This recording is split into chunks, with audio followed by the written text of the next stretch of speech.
लिख रहे हैं नज़र सब पर। अनिश्चितकालीन आमरण अनशन जो ललितपुर सिंगरौली रेलवे प्रभावित भूमिहीन परिवार विस्थापन रोजगार मुआवजा के संबंध में यहाँ पर जो लगातार आज 23वें दिन इनका धरना जारी है, लेकिन जिला प्रशासन इनके साथ में आकर के क्या आश्वासन दिया है इनको और प्रदर्शन का आमरण अनशन का लगातार 23वें दिन ये धरना प्रदर्शन जारी है। यहाँ हमारे साथ में शिवसेना के प्रदेश उपाध्यक्ष विवेक पांडे जी हैं, उनसे हम बात करेंगे कि क्या कहना है इस विषय पर, क्या कहना है और आप कहां तक संतुष्ट हैं, क्या कहना चाहेंगे? मैं आपको बता दूं, लगातार हमारे जो पीड़ित शोषित मजदूर किसान साथी हैं वो तो आपको ग्राउंड में दिख ही रही होंगे।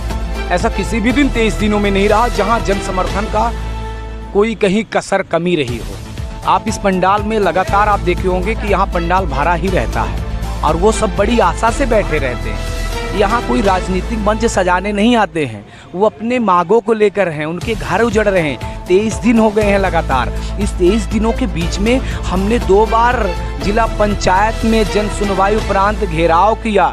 हमारी सेकंड बार जब हम लोगों ने घेराव किया, मुंडन कराकर विरोध दर्ज किया, कई घंटों तक एडीएम साहब अंदर रहे, हम लोगों की मीटिंग चली, बुलाई गई।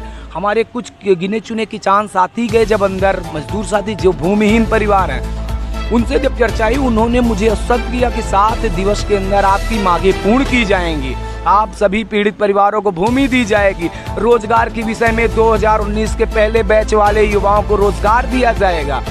7 दिन में 10 दिन हो गए आज लगातार, सेकंड 7 से आज 10 दिन हो गए हैं। 10 दिनों में मैंने दोबारा, बेशक मैं बता दूं, मैंने लगातार 7 दिन बाद मैंने एडीएम साहब से फिर से मुलाकात की और एडीएम साहब से मैंने फिर से बात की तो उन्होंने कहा कि सारी चीज़ें हो चुकी हैं, कंप्लीट है। मैंने उन्हें राजस्व के नक्शे भी दिए, कागज़ दे दिए, क्योंकि वहाँ के क्षेत्रीय जो पटवारी हैं ना, वो राजनीति पे यकीन करके वहाँ गलत लोगों को, भूमाफियाओं को संरक्षण देकर और राजस्व के बड़े अधिकारियों को गुमराह कर रहे थे कि राजस्व की ज़मीनें नहीं है, फॉरेस्ट लैंड है। और ऐसा ही बात मुझे एडीएम साहब ने कहा। मैंने एडीएम साहब को कहा मैं आपको नौड़िया पंचायत में 70 से 80 एकड़ राजस्व लैंड दिखाऊंगा ज़मीन, और मैं कागज दूंगा। मैंने प्रॉपर दिए, एडीएम साहब ने देखे और उन्होंने चिन्हांकित किया है। उन्होंने मुझे आश्वस्त किया था। अभी मंगलवार के दिन मैं गया था मिलने, मंगलवार, हाँ सोमवार के दिन, सोमवार को गया था। उन्होंने 3 दिन के लिए बोला था, मंगल बुध भी पे, बृहस्पतिवार हो गए, शुक्रवार है आज लास्ट बार। 3 दिनों में उन्होंने कहा था कि 3 दिवस और लग जाए। मैंने कहा 4-6 दिन लगेंगे महोदय, तो उन्होंने कहा नहीं 4-6 दिन नहीं, 3 दिनों में मैं आबादी घोषित कर सारी चीज़ें, प्रोसेस चालू है। अब 3 दिन बीत चुके हैं, अब 4था दिन है। मैं इस बार आपको बता दूं कि लगातार हमारा ये 4था मंगलवार आएगा जब हमने 3रे मंगलवार को नहीं घेराव किया, नहीं बातें रखी।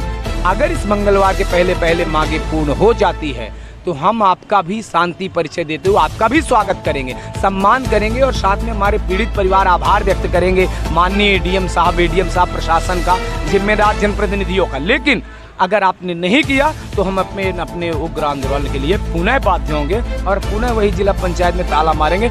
आप तो देखते ना, देखिए हम तो 23 दिन से बैठे हैं, आप 3 घंटा तो बैठिए साहब, तो पता चल जाएगा कितनी मेहनत और कितनी मशक्कत करनी पड़ती। धन्यवाद।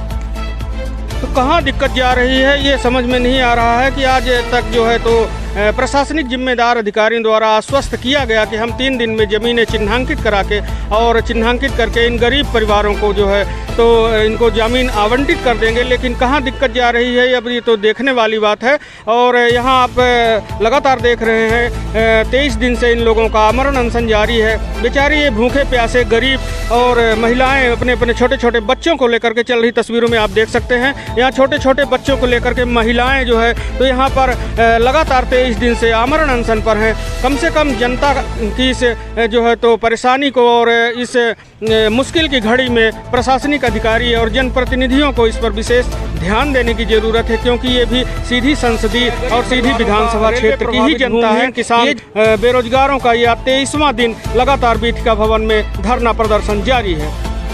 अब देखना ये दिलचस्प होगा कि क्या इनकी मांगे कब तक पूरी हो पाती है, कब तक सरकार सुन पाती है। घर लिखा है, अब हम पढ़े लिखे नहीं हैं पे अधूरा काम दीना तय से पटवारी साहब या मैं लिख के दी जाँच करेंगे, आधा छोड़ दी आधा लिखीन। अब अधूरा मुआवजा है तो अब हम पंचे कैसन के गुजारा करी। क्या कलेक्टर साहब से क्या अपील करना चाहेंगे? कई बार आवेदन दिन पर सुनाई नहीं, बस अर्जी हेरा जाती। अभी भी अनशन के पीरियड पर हम ये अर्जी दी हैं। सबसे हुआ कहे हैं गद्दारी कहे हैं, पटवारी सबसे गद्दारी पटवारी साहब की है। और पटवारी साहब अधूरा काम करके जाँच मगे हम रहें, कुछ कार्यक्रम हमारे यहाँ रहा तो उतनी समय तहसीलदार का लेके गए और पटवारी साहब कहीं की होगा वो कहीं जाँच करेंगे, कहीं की अब या आगे ना हो या तो नहीं हो। क्या नाम है आपका? छठीलाल विश्वकर्मा, कहाँ के रहने वाले? नौढ़िया के। अच्छा जी, चल रही तस्वीरों में आप देख सकते हैं छठीलाल विश्वकर्मा जी नौढ़िया के हैं, जो कि इनका मकान जहां पर फंसा हुआ है और नपाई हो रही थी, उस विषय में इन्होंने आवेदन लिया था। लेकिन ये आवेदन है श्रीमान उपखंड अधिकारी महोदय तहसील गोपद बनास जिला सीधी मध्य प्रदेश।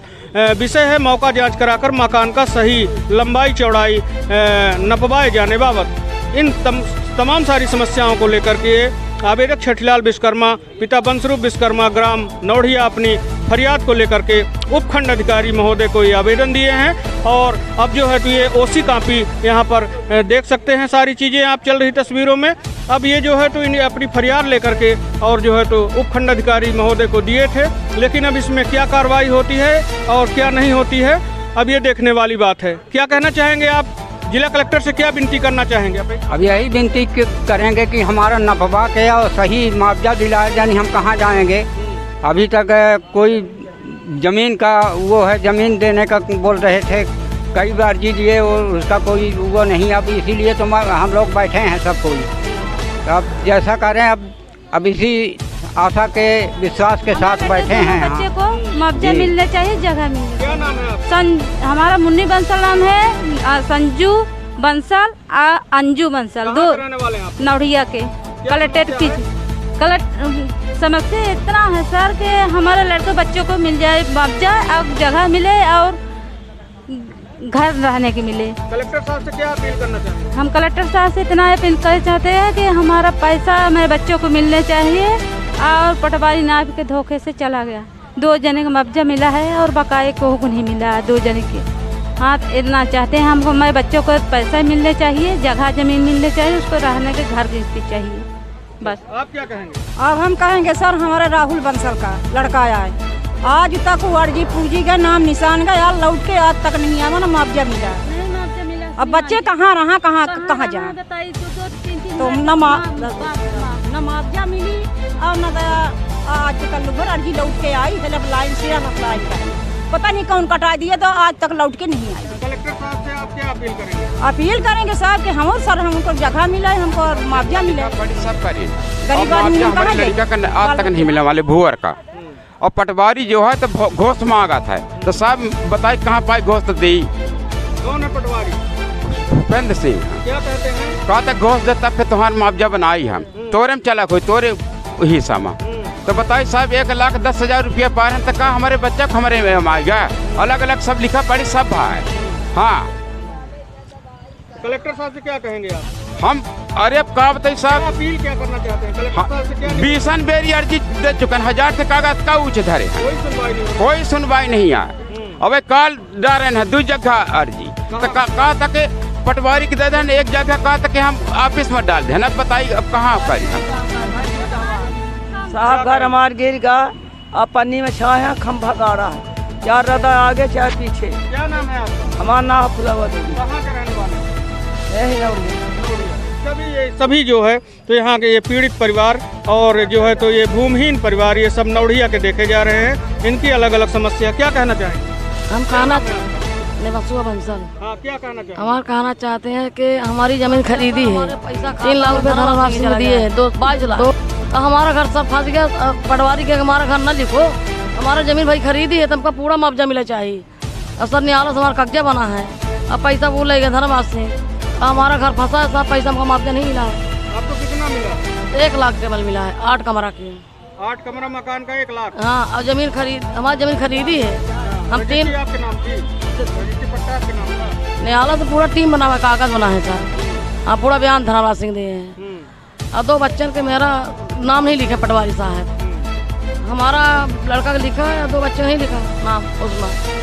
कलेक्टर साहब से क्या? अब कलेक्टर साहब चाहते हैं कि दोनों बच्चों को हमारा घर नफा, तो पैसा हमारे दोनों बच्चों को मुआवजा मिला है। 2 बच्चे नहीं मिला है। और सर हमारा पैसा वापस करवाइए, हमको ज़मीन मिले धनवाब से, तब हमारा मकान गिरेगा, मकान नहीं गिर देगा। भाई ज़मीन तो हमारी खरीदी हो गई, तो पैसा क्यों खाता समस्या को लेकर ये आज यहाँ पर बैठे हैं। और जो है ये लगातार आप देख सकते हैं दिल्ली क्राइम नेशनल न्यूज के माध्यम से ये 23वें दिन लगातार धरना इनका जारी है। और आज 23 दिन में इनकी जो है तो इनको जो अभी तक कोई अमल नहीं हो पाया है। अब देखना ये दिलचस्प होगा कि क्या इनको समुचित मुआवजा और इनको कोई रोजगार और इनको जो है तो क्या भूमि आवंटित हो पाती है या नहीं। आप लगातार बने रहिए दिल्ली क्राइम नेशनल न्यूज के साथ। नमस्कार, जय हिंद।